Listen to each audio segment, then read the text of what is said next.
good evening and good morning, wherever you are in the art world.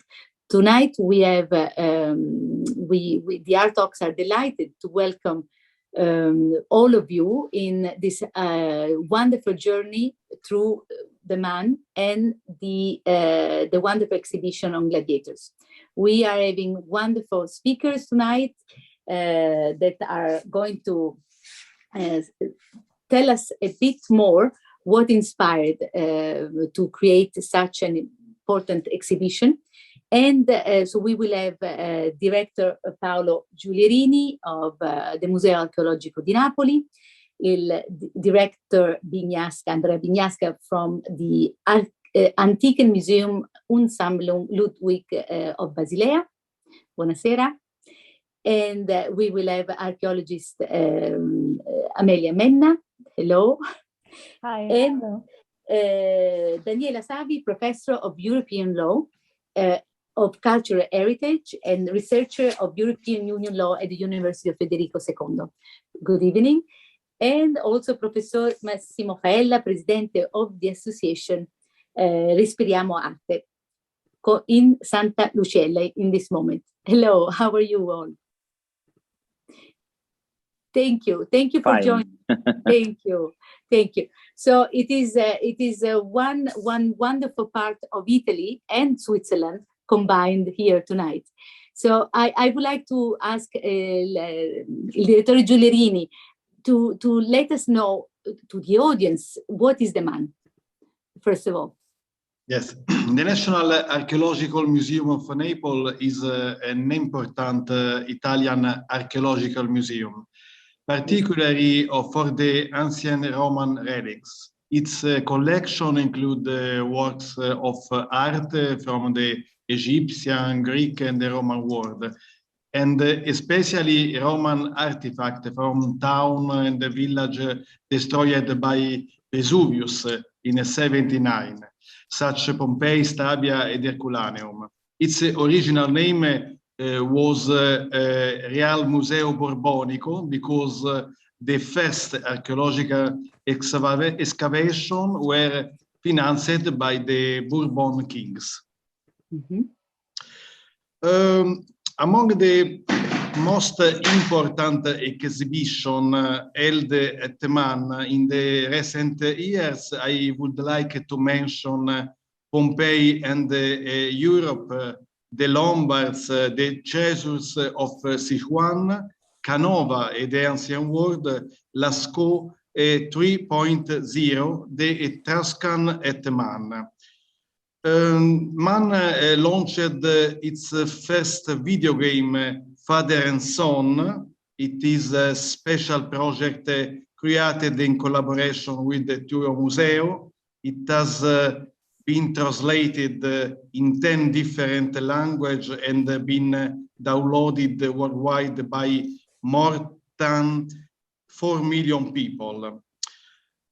Since the beginning, MANN has stimulated and supported the creation of a network of public and private entity playing an active role in cultural promotion of the territory. In particular, the Obvia project, out of boundary viral art dissemination, is aimed at the creation of a new communication language to spread the image of the museum, together with the other several cultural subjects.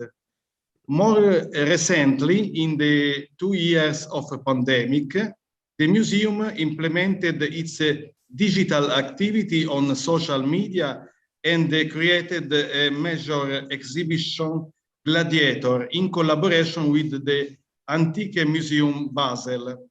This exhibition combines the traditional approach of archaeology with the new languages of technology and give an insight on the life of gladiator. Today, MANN's main goal is the creation of a culture district around the museum.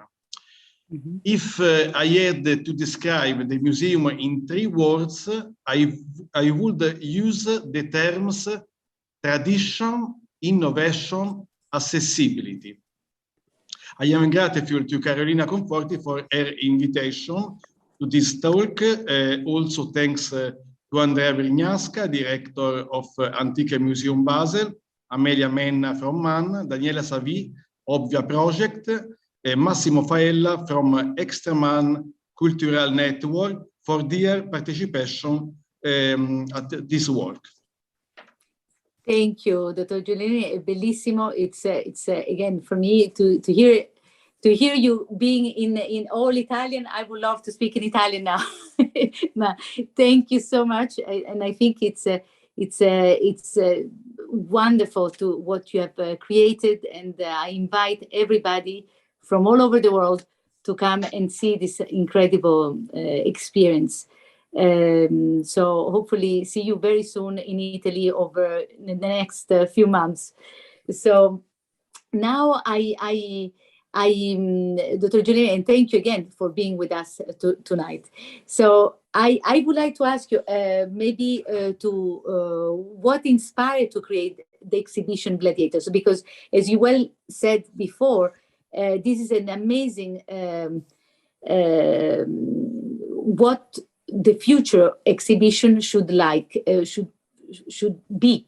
So, Direttore Andrea Bignasca vuole rispondere maybe to what inspired you to create this Gladiators, because it all started in Switzerland with you.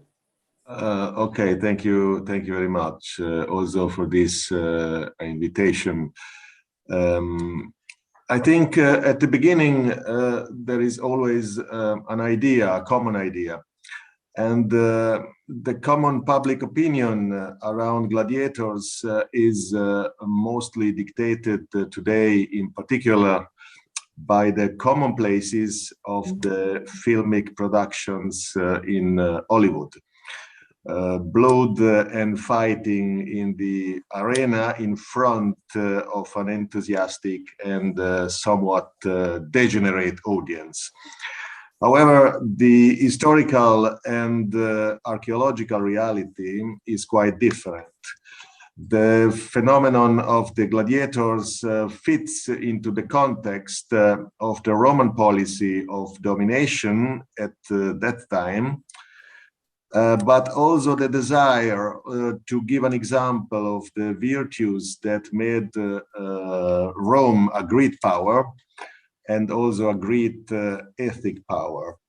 To work hard for the community, for the res publica, the virtue of brave fighting and the will to create something great, I would say, in opposition of a barbaric world that needed to be civilized.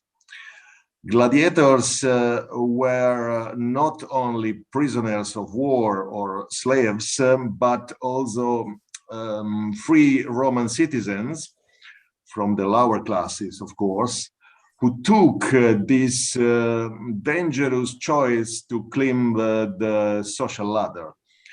By fighting in the arena, they displayed, in fact, the old intrinsic values and virtues of Rome, and thus they participated to the Roman greatness.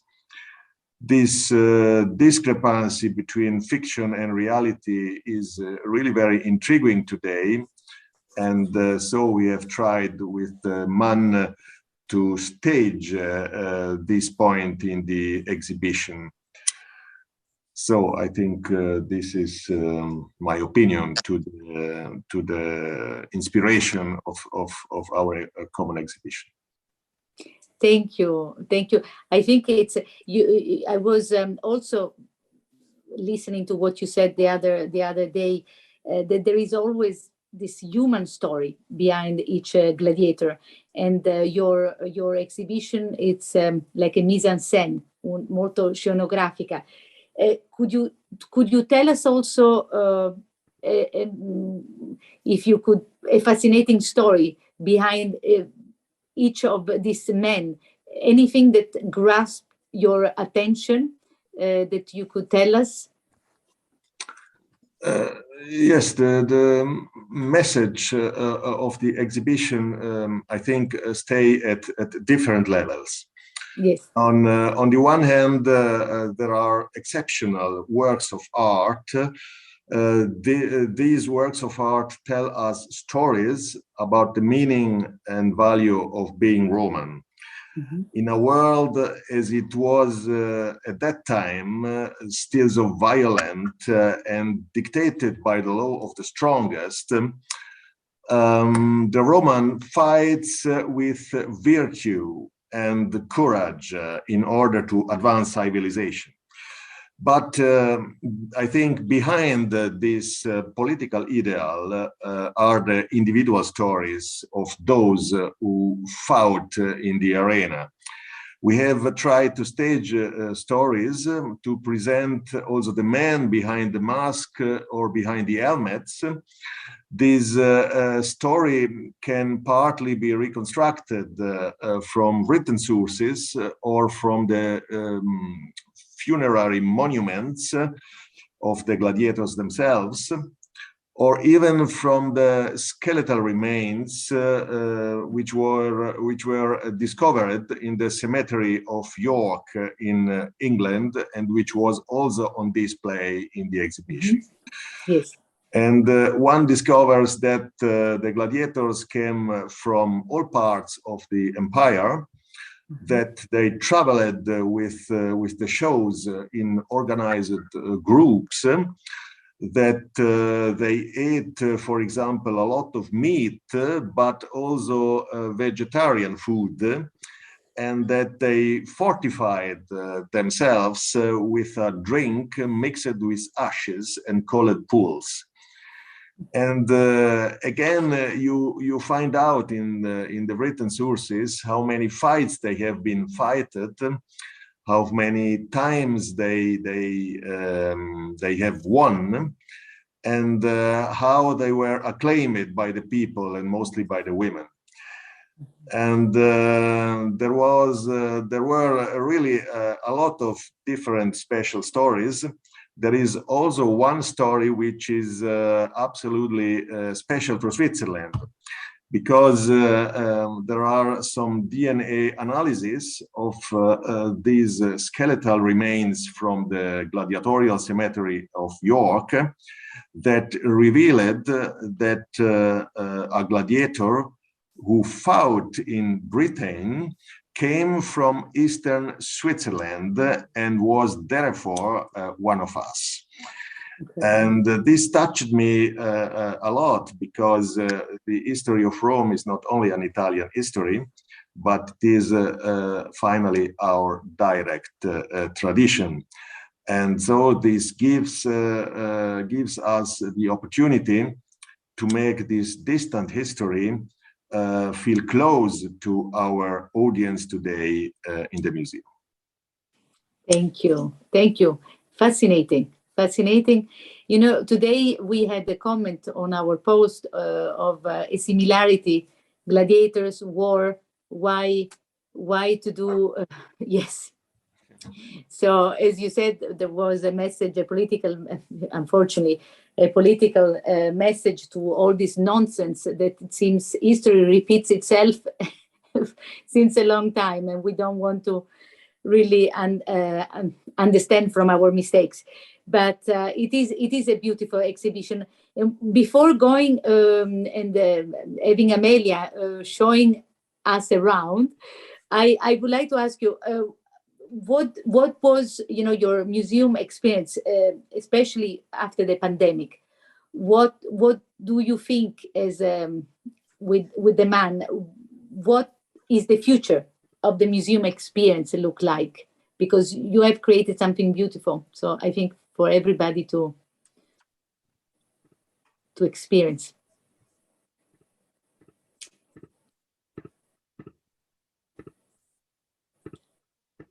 Direttore. You asked to me or to Amelia? Yes. No, Amelia will, before going to Amelia, I was okay. asking. Okay. The future, yes, of course, Yes. the future of the museum's experience. In my opinion, we have here to follow quite two guidelines. On the one hand, the future must remain linked to the original works of art that are the primary meaning of the existence of a museum.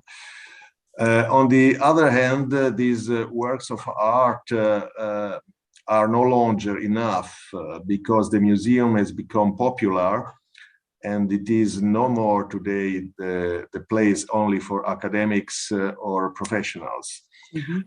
And moreover, and all the more in an archaeological museum where there are 3,000-year-old works of art, some of which fragmentary preserved, from belonging to cultures and societies so different from our own, it is really necessary to contextualize, to stage, to reproduce in a certain way what is missing in the works of art and what the visitor need to understand them. So I think the museum experience of the future will therefore be increasingly immersive, interactive, and participatory. It will seek parallel approaches at different levels for adults, for young people, for schools, for children working in different languages, but also with different strategies. In order to approach children, for example, should be created a more playful and magical world, creating avatar characters close to them, but also, for example, in a very practical way, lowering the showcases with the works of art at the level of children and choosing certain specific works of art then that interest them mostly. We have tried in Basel with the scenery, with a very impressive scenery. Maybe I can refer later about this point. We are, I think, really very, very good in the setting of in the special setting of exhibitions. Fantastic, and I can't wait to visit you very, very soon, since we are neighbors. Yes, of course. Yeah, yes, I can't wait to. I have to say, I haven't been yet to see your wonderful museum, so hopefully very, very soon. But to this point, I think, I would love Amelia Menna, hello, archaeologist at the Museo Archaeological di Napoli, but also to understand, Amelia, to guide us through this wonderful exhibition that I think everybody is waiting, and also to elaborate more what il direttore Andrea Bignasca said about this combination of analog and digital. So could you tell us, because it meant, as you said, very, very, your exhibition started through the pandemic. So how did the museum react? Oh, thank you, and good afternoon. Thanks for all your questions. It's a long, long journey, the making of this exhibition. Actually, last year we opened it at the end of March, yes. 2021, when following the Italian laws of restrictions for the cultural places, the museum was actually closed.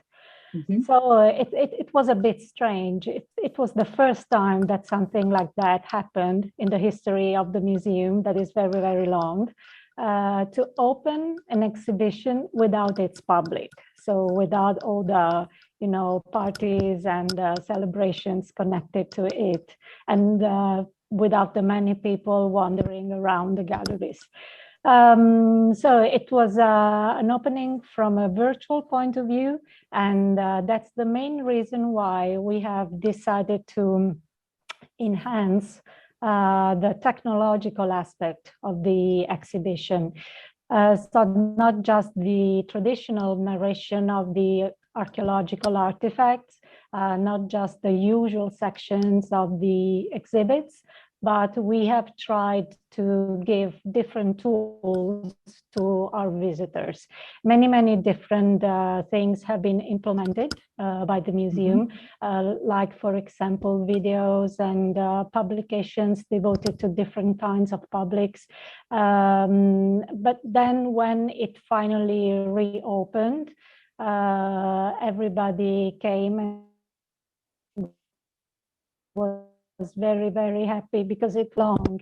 And finally, when the public had the possibility to enter the museum again, it was a real holiday for every of us. If you want, I can share a PowerPoint just to show you. Would be wonderful. Would be wonderful. But you know, we could feel this enthusiasm. You know, it's so I can't wait to see it, because I had the preview. The exhibition takes place in the main hall on the second floor, that is called the Hall of the Meridian. That is the usual place for the biggest exhibition. The exhibition was very important because, you know, gladiators, they fight in the arena. They are prepared to be wounded.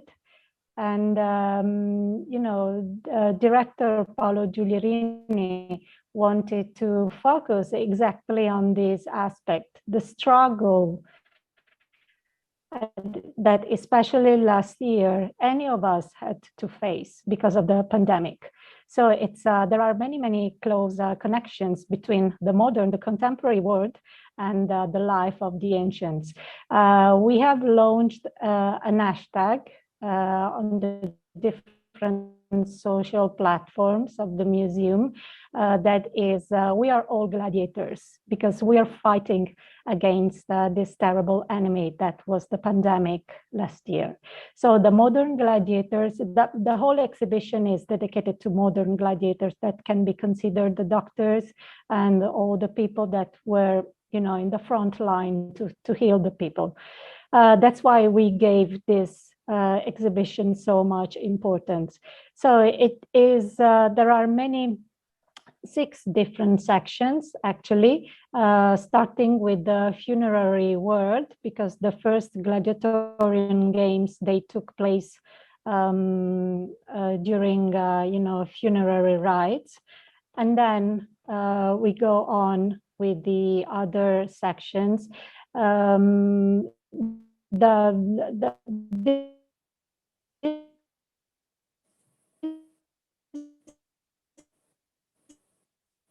Unfortunately, we can't. Hall is very big and full of colors and paintings and lights. So the connection is not good.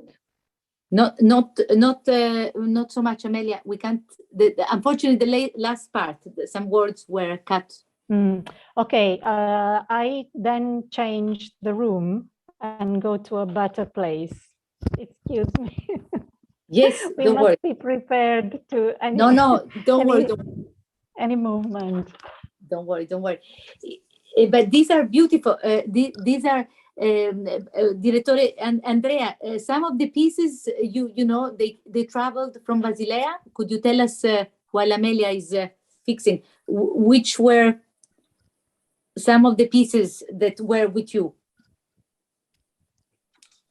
I think the most pieces traveled also to Basilea. Yes. And also the famous gladiatorial mosaic, which was found in a villa of a private citizen in Augusta Raurica, and which was restored,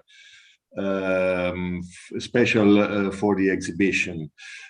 And the difference, but Paolo, you have to explain also the same. The difference, I think, we focused mostly in Basel, in Switzerland, on the local archaeology from Augusta Raurica. And in Naples, they focused with the local archaeology with the situation of Capua Vetere, with the amphitheater in the region, so that both stations was also focused on the own archaeological region of appartenance. So. Yes. You said you talked about this piece, the mosaico. Is there also any other piece? Hopefully, Amelia will show it to us very soon. Any one of the most precious piece that you think was representing both places? Amelia, maybe you can. For example, the weapons and protections used by gladiators in the arena while fighting. There are many of them who belong to the Archaeological Museum of Naples, and they have been put on display for the first time altogether. They've all been restored, and you know, people are usually amazed by the quantity and the quality of these objects, because it's something that is usually never seen. I mean, you can see just few of them in any museum, but to see them all together, you really have a deep insight in the life of these gladiators. You can imagine, thanks to the weapons and to the armors, how they actually were dressed, the things that they did. I mean, the different parades, because most of these armors and helmets, they were so heavy.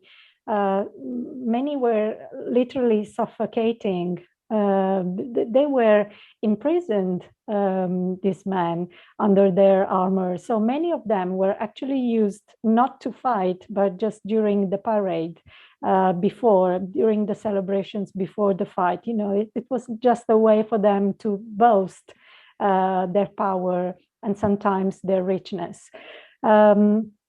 Of course, there are many different weapons, many different helmets, connected to the different kind of fight. You have the helmets with that big thing on the head. That was quite dangerous, because if you use the net to fight, the net could be easily imprisoned, and so the gladiator was easily defeated by it. So usually gladiators, they wore this very plain helmet. I mean, it was much more useful. Usually all of us, you know, we have been watching this kind of fights in the arena from the films from Hollywood since the middle of the 20th century, or even earlier. I don't know, I'm not an expert. And lately, at the beginning of the years 2000, you know, there was that film by Ridley Scott, Gladiator. And so we know that there was a kind of, they were very famous people. I mean, there was also a kind of myth. But actually their life was very poor, because most of them, they came as slaves. They were bought, I mean, they were traded, purchased, or sold. They could easily die. Most of them were prisoners of war or slaves. So they were looking for success, just to, you know, to be released, to get their freedom. So it was very important for them to fight and to win, and to be, you know, strong and brave. These are the different kinds of helmets on display. You can see that they have very beautiful decoration in high relief. That's why I told you that they couldn't have been worn. Oh my God, I'm sorry. I'm not very good at using the PowerPoint. You've been fantastic. You've been fantastic. Better than me. So. These are the details. many times there are representations of gods and goddesses or symbols of protection. The different aspects connected to the daily life of these people who were not just fighters, I mean, but they were actual human beings. You know, this is something that we wanted to focus on at the exhibition in Naples, because we have dedicated many showcases to the actual life, what they ate, for example, how they cured, how they healed their bodies if they were injured, for example. We have different surgical instruments like these. For example, this is a case containing the surgical tools and medicines. And then you have also the skeletons, the human remains. How have archaeologists inferred from these skeletons that they were actual gladiators and not normal people? Because of their size first, and then because of the kind of injuries, wounds that they had, because some of them had their throat cut, or there were traces of very big injuries. This is a piece that has impressed me a lot. These are chains to which gladiators or slaves were chained as a punishment. So it was not a glossy life. I mean, it was not everything so good for them. I mean, if they were strong, they could earn a lot of money, they could gain freedom, but most of the time they suffered a lot in their lives. They could be even chained. It's something very sad, I mean, in a way. So forget about all the Hollywood films. Their life was very poor. This is a painting that belongs to the museum, representing the amphitheater of Pompeii. A whole section is devoted to the different amphitheater, the several amphitheaters that we have in Campania. Then I don't know why the rest of the presentation is empty, but I wanted to reassure that there were images, but I don't know why. We can. Don't worry, Amelia. Amelia, something it's fascinating, and the one thing would be yes. Now we can see the mosaic. That would be fantastic. Yes. Yes. With the images of the fight and their different weapons. Incredible. Such a detail, and how they were so well preserved. That's incredible. Yes, they have been restored, but the quality of the material is really, really good because of the tragedy of the eruption that has sealed everything, preventing the corruption of the material. Beautiful, beautiful. And then we see some more pictures at the... Yes, this is another separate section of the exhibition in Naples, because, you know, we like to involve different kinds of publics in the museum, because, you know, Director Giulierini thinks that, you know, there is no single way to visit a museum. I mean, museums are not made for academics. They are not just places to study. They are not just places of knowledge, but they are places where people can be entertained, when they can amuse themselves and learn a lot if they are involved from an emotional point of view. So that's why we have decided to concentrate on the many publics and on their desires. Especially, we have tried to give a more amusing reconstruction of the gladiatorial world in the 7th section that is kept in a separate part in the new wing of the museum. So we have the reconstruction with the many replicas of the gladiatorial weapons and armors. I think it takes time to load. Maybe it's a fault of my computer. Anyway, in these sections, we have used the replicas, reproductions of the original objects, and have recreated the original settings of the fights, reproducing the weapons. And there's also a very funny area as well for children, especially, where we put on display some Lego, you know, the little colored pieces that you can use to construct, I don't know, people, gladiators, and the amphitheaters, and the many different things. Oh, here they are. I think it depends on my computer, but I don't know. So it's like a playground where we have put on display these replicas of the original pieces. And then two different publications have been dedicated to children. One is a tale with the use of comics made by one of the Disney's drawers,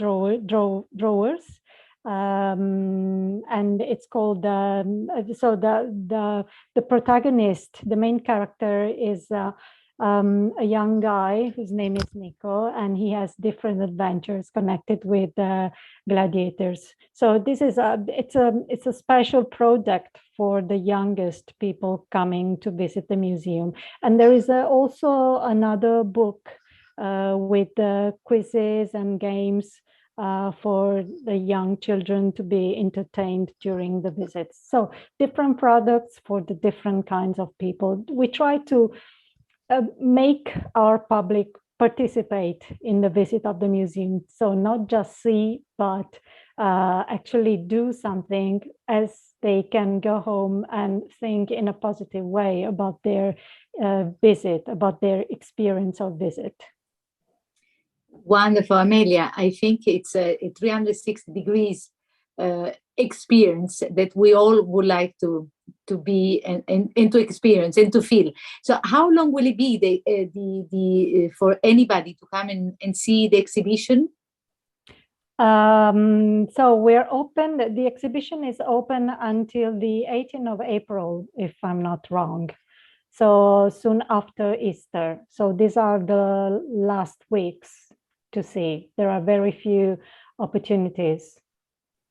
Fantastic. Now, but it has been open for the whole year round, so it's not bad as a result. Wonderful, Amelia. One question was from David. Could they choose the gladiators? That was very, very important. Could they choose their own decoration, or it depended on where they were, in which part? Maybe Director Andrea Bignasca can give a proper answer. Okay. I think that these people didn't even own the armor. I mean, they were too elaborated. It was their owner who possessed them, I think. Yes, yes. So it depended on the richness of the owner of the gladiators. Fantastic. Before, direttore, vuole aggiungere qualche altra cosa, direttore Bignasca o direttore Giulierini, on if the gladiator could choose their own decoration? This was a question from David Bond. I think we don't know exactly all these details. It depends, as Amelia said, on the wealthy of the property of the gladiator group, and it depends also of the situation. If you are fighting in a provincial world, you fight possible with normal weapons. If you are fighting in the Colosseo, in Rome, for the emperor itself, you fight mostly with very important and decorated weapons. And then you have the situation of the procession of the gladiators before the fight in the city of Pompeii, for example. And in this case, the gladiators take the weapons and show the very important decorated weapons to the public, who is around this procession, and show the real wealthy of these powerful weapons. Also, it depends of the situation, I think. Thank you. I think it was fascinating also the skeletons, how somebody could really check how this belonged to a gladiator. This is incredible, incredible, beautiful, beautiful, beautiful, and hopefully really it's an impressive 360 degree experience. But Amelia, what I also would like to ask you, and then you could introduce the extra man. So so this was a start after the pandemic to innovate and to get more audience to see the exhibition, because as we all know, it was a very, very difficult moment for all of us, and how to bring the local and not only the local audience using different things. And so can you tell us this extra man? And yes. then Yes, let me introduce the beautiful work of Daniela Savy. Then actually, it's not just the process of today. I mean, when Paolo Giulierini came to the museum as director in 2015, the museum was a very lonely place. I mean, you have to consider that in 4 or 5 years, we have more than doubled the number of visitors. So when he arrived, the museum was a very cold place, and people, they felt a bit, let me say, embarrassed, or, I mean, there was no connection. Everybody entering the museum, they felt that the materials on display, they were frustrated by the weight of the knowledge. I mean, it was, for most of them, for most of the visitors, there was no real interaction with the works of art and with the place. Everything was so distant. I mean, they were overwhelmed by the weight of knowledge. Little by little, and again, thanks to Paolo, we have tried to make the museum a friendly place. Hopefully next year we will open the whole entrance area to the public without paying the ticket. So you will have the possibility to come to the museum and use some of the facilities for free. And it would be like living in a modern agora, like in the Greek. You can you will have the possibility to make different cultural experiences. And especially it's a very good thing, especially for young people. So it is not just because of the pandemic that we have changed the direction. It was a huge shift from that started 4 or 5 years ago. Now, what we're going to do, and we have already started, is try to communicate the content, the scientific content of the museum that is very, very important to the different publics, especially those living in the territory of Naples, because many, many people, they come to visit us, and they are common tourists they come from abroad, they visit Pompeii, they visit the Amalfi Coast, then they come to Naples and they visit the Archaeological Museum.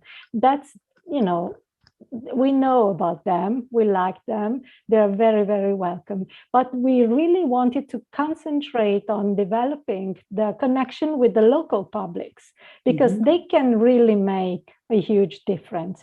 And this is how the work of Daniela Savy started some years ago. So now I think it's up to her.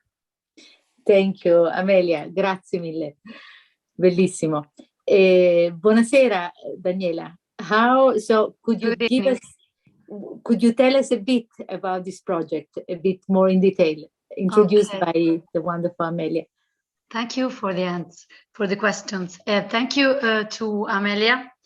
That's right. This project was born in 2015.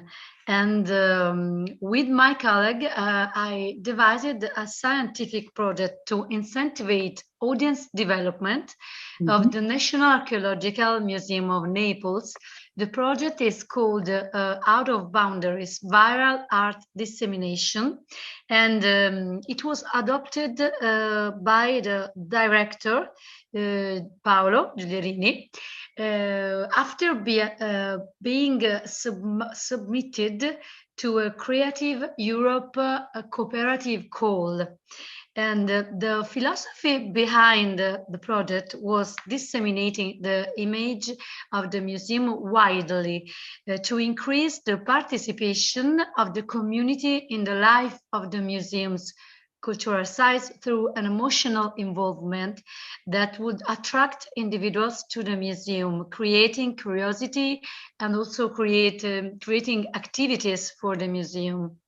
And the frame of the project, may I share the yes, please, the screen, some slides. Okay, share. Can you? Yes, we can see. Yes, we can see now. Okay. The frame of the project at first involved the creation of art at the service of the museum's art, which is to bring the image of the museum beyond its boundaries through various forms of art with which cultural heritage of the Archaeological Museum was narrated. The exhibitions presented over time were illustrated through the literature of great authors as Eri De Luca, you can see in these pictures, and through the comics of the Neapolitan Comics School, and through the Disney cartoonist, like this, for the Egyptian collection. This was done for both the temporary exhibition and the permanent collection, like the Egyptian collection or the exhibition of Longobardi. And we also made a cartoon video ads with Neapolitan film companies, MAD Entertainment, and aimed to all targets, adults, teen and kids, and live video with Amelia, for example, live video that narrated the heritage of the museum in order to encourage them to visit the museum, the people to visit the museum. In a second moment, we built with Paolo a network through contracts and legal agreement with the National Railway, the City Underground and the airport, in order to furthermore expose the museum's image by reaching both the local citizen and international tourists. And moreover, museum's image was publicized through some of national and international scientific and cultural institutions, theater, travel agencies, cinemas, and about 40 cultural sites and monuments. Okay. This one, the video spot cartoon or exhibition of the Neapolitan School of Comics, and the participation in the Archaeological Festival of Cinema, and the Giffoni, the festival for the kids. And this one is the exhibition and the network with the airport of Naples, the archaeological airport, the underground, the videos in underground, and in cinemas, network of cinemas, in the Court of Justice of European Community, in the Comic-Con Festival, and a lot of exhibition. And the 40 cultural sites are the network called MANN. MANN is a network. With these cultural sites, a network was created, and this gave reciprocal value to all involved. Furthermore, this network gave the opportunity of discounted prices to the visitors. The project has had an upgrade during the lockdown period, in the first COVID lockdown period, and nowadays, together with the Archaeological Museum, has started to work for urban regeneration. About the network, with several cultural sites, I would like to introduce the friends and colleague Massimo Faella, head of the Association of Respiriamo Arte, that manages 3 cultural sites in the historic center of Naples, in a network with the Archaeological Museum.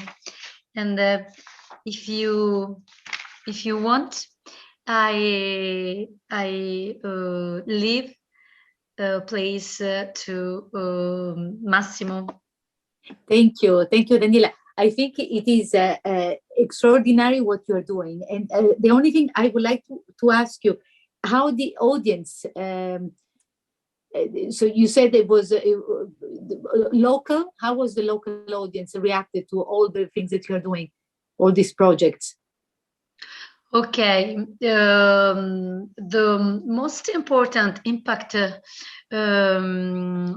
was in the network of the railway, underground, yes, and airport, because in yes, these sites, in this place, a lot of tourists from the 2016 until the lockdown, the period of COVID, a lot of tourists came to Naples, and a very most important advertising was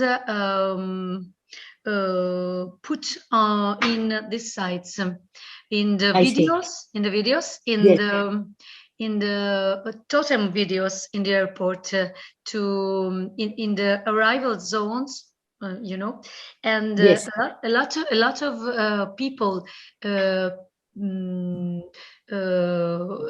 pass in this sites. So we had evaluation of this augmenting of the audience development. Yes. And so we are going to put on a publication, yes, publication, a book about this evaluation. Fantastic. Thank you, Daniela. It's really wonderful. You. All the things that you are doing, it's really fascinating. And so, if you, we are going to have now Massimo Faella. Hello, Massimo. Is the Hello. we said the association Respiriamo Arte, and it's already in Santa Lucella. Yeah, hello everyone. Hello. So you are in a fantastic, again, location. We would love to be there with you. Can you tell us what is your project?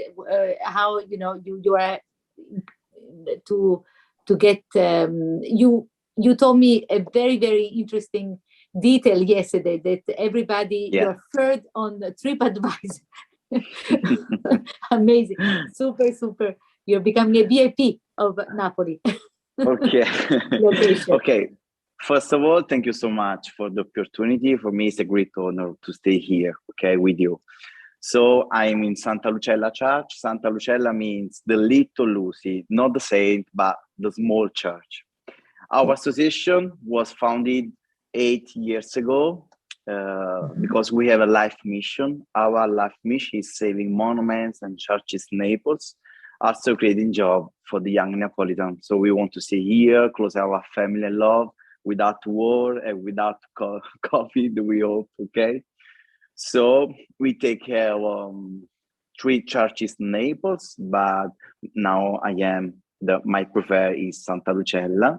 Santa Lucella was abandoned for 35 years, and I want to show you how was Santa Lucella when we arrived here 8 years ago. Was full of trash everywhere, Coca-Cola, a lot of things, but we did a lot of restoration work, especially for the roof, because the rain fallen directly in. So we did restoration work for the coro, and especially for the altar that was in pieces. And before us, it's a funny things. On Wikipedia, Santa Lucella was like this. The blue car illegally parked outside Santa Lucella, always parked outside. Now Santa Lucella is like this. I want to show you. It's restored and was founded in the medieval time. This is not the Ku Klux Klan, no monster, no ghost. There are the religious confraternity that was here in Santa Lucella. Yes. And they dresses like this for Easter or for the Holy Mass dedicated to dead people. Mm-hmm. But was very, very important for us to show you Santa Lucia Chapel, but also we save especially the trash, and this is our decay trash with the Coca-Cola, the first bottle of beer Peroni, the Greek Peroni, the Greek and Roman, the Coca-Cola of the 19 Football Cup Mondiali. It's a message for the future.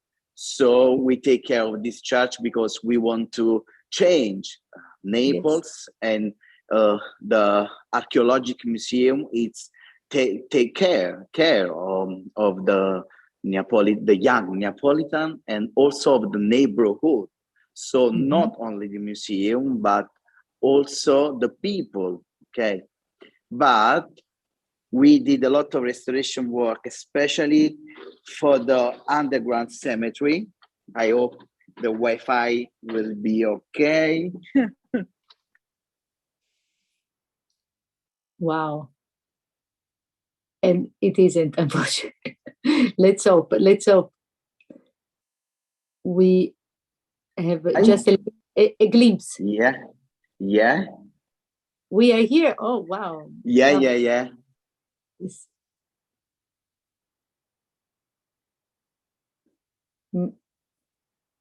Just a very, unfortunately, it froze a bit. Massimo, we have lost, but it is incredible, to have this little altare of witnessing our human pollution. It's very important. I think, as Massimo is, it's a very, very good example to have it all the time with us. But it's a beautiful. Do you hear me? Yes, yes, we can hear you now. Oh, okay, okay. We lost So you. in the cemetery, okay. So we are in Naples. We had a particular tradition, especially the women came here to adopt anonymous souls. Adopt the souls means adopt a soul in the purgatory, and was like a contract. So here I'm alive and I need a miracle. You souls need prayers to rise paradise. So I help you, you will help me. So a lot of people came here to bring, after to have the miracle, the ex voto. So the ex voto, it's like happiness and joyness for the people that stay better. So we have thousands and thousands of visitors thanks to the network of MANN, the Archaeological Museum, but also because we have a lot of networks of friends. The humanity is the first thing. Yes, yes. And we all need a miracle, Massimo, especially in these days. Yeah, if you want, I can write for you something on the papers. Please. Okay, beautiful. But they are still coming today? Yeah. A lot of people, especially on Christmas. But when was like the lockdown here, we didn't close Santa Lucella because Santa Lucella was like a light in the street for the people that needed for example, food or other things. So we want to stay open. Beautiful, beautiful. So it's a message of life that continues, and especially, but no, it is a beautiful. You know, we have a beautiful places all around the world, and sometimes the closer they are, and we don't know about it. So thank you for all all your efforts to keep it alive. To keep it alive, it's beautiful. And Massimo, all of these places, are you going to do any other projects? Yeah, maybe I hope to do the restoration work for the church facade. So we hope 2 years of bureaucracy. Yeah, incredible. But thank you to all of you. I think it is extremely important how brave you are, and to bring to reevaluate what we had, and it's very important, and especially now. I would love to know if from Amelia any exhibition that you can give us, because you told us about the gladiators that are going to finish. Anything future exhibition that you could tell us, Amelia? But of course, everybody could be going to their website, and also of. I don't want to spoil, actually. Okay. It's up to director Paolo Giulierini to tell you in advance what is going to happen to the museum. Now I think we are more concentrating on the renewal, refurbishment of the main permanent collections of the museum, because it's really important for us to give our visitors the steady possibility to see the main highlights every time they come, and to have there is something strange that happened to the museum, because usually in their history, museums, they have implemented their collection. I mean, they buy or they get archaeological relics from excavations, but we don't know, for no specific reasons. After World War II, the Archaeological Museum of Naples has been deprived of some of its main highlights. I mean, many artifacts, they have been taken away from the galleries and they have been put in store. There were too many things on display probably at the time. but this resulted in a huge deprivation of the heritage of the museum. Now we want to make the contrary, the opposite process. So director wants to put back on display all the things that are unseen, that have been unseen for too much time. So enlarge the collections from Pompeii and enlarge the areas devoted to the different archaeological places of the region of Campania. I think this is the main goal for the future. Fantastico. Thank you, Amelia. Beautiful, beautiful projects, and can't wait to see all of it. As you said, it's a living museum. Of course, yes, and everybody is welcome to come and visit us. There is still so much to do and so much to improve. We're not here to boast. We are very well aware of all the weak aspects of our management, but we want to learn. We're learning, and we try to do our best for our visitors. Thank you again. Really wonderful enthusiasm. Yes. And my last question is from the Torre Bignasca. Any exhibition that you could give us to the audience that we would come and visit you in Basilea? Okay. We are preparing two exhibitions now. One for this year on the Romans on the Rhine, on our river in the region, with the collaboration or wars, in this case, with the Gallic tribes and the Germanic tribes in this region, which was very important, this encountering of different cultures from the south and from the north. And next year, we want to present an experimental exhibition on heroes. We try to parallelize the heroes from the comics of the American industry with the ancient heroes of ancient Greece. And there are really a lot of different points which are the same, and a lot of difference, of course. We try to present this in a new setting, in a really innovative setting, also for the young people. Thank you. If we have a couple of minutes more, if anybody from the audience would like to ask any questions, please be free to do it now, because it's almost 1 hour of a wonderful Zoom. David? I'll ask a question. Yes. My question is for Massimo. Yes. Do the churches function as churches, or are they more like museums now that you take care of them? Massimo, can you come back?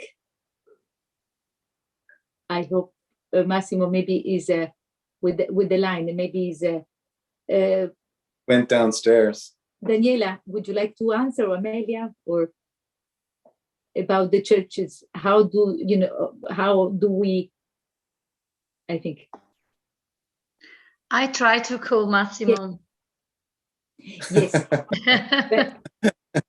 But you see, I think we leave the museum are the churches are actually museums per se. It's what we were saying during COVID. That was the only time that people could see art during or finally when the churches were open, because when the museums were closed, that was the only way to see art. I think they are beautiful pieces, but I think Daniela or Massimo, okay. I think the connection went Massimo is offline. Yes, I think he went under. I wanted to add something, if I can. Yes. Because once Massimo told me not about this church. I'm here. Here. Okay, go on, Massimo. Okay, I didn't hear the question. Oh. David. Oh, my question, Massimo, was just about, do the churches that you protect and work on, do they function as churches, or are they more like a museum, or both? So a lot of people ask me, it's alive. It's not a museum, not a church. It's both, It's a place with soul. But for example, it's consecrated, but we have prayers for the diseases for the people. And the neighbor who came here, they don't pay. They came here and they pray. Mm-hmm. Yeah, I understand. Yeah. I'm sorry, I lost you. Oh no, that was funny. We thought you went downstairs. Oh, yeah, in the cemetery. And again, as I said, this is an extraordinary example of how the present and future of the phi-digital museum should be. So thank you for this wonderful art adventure. Grazie e a presto e buon weekend. Ciao a tutti. Thank you, Carolina. Grazie. Grazie. Grazie Was a a tutti pleasure, voi. piacere.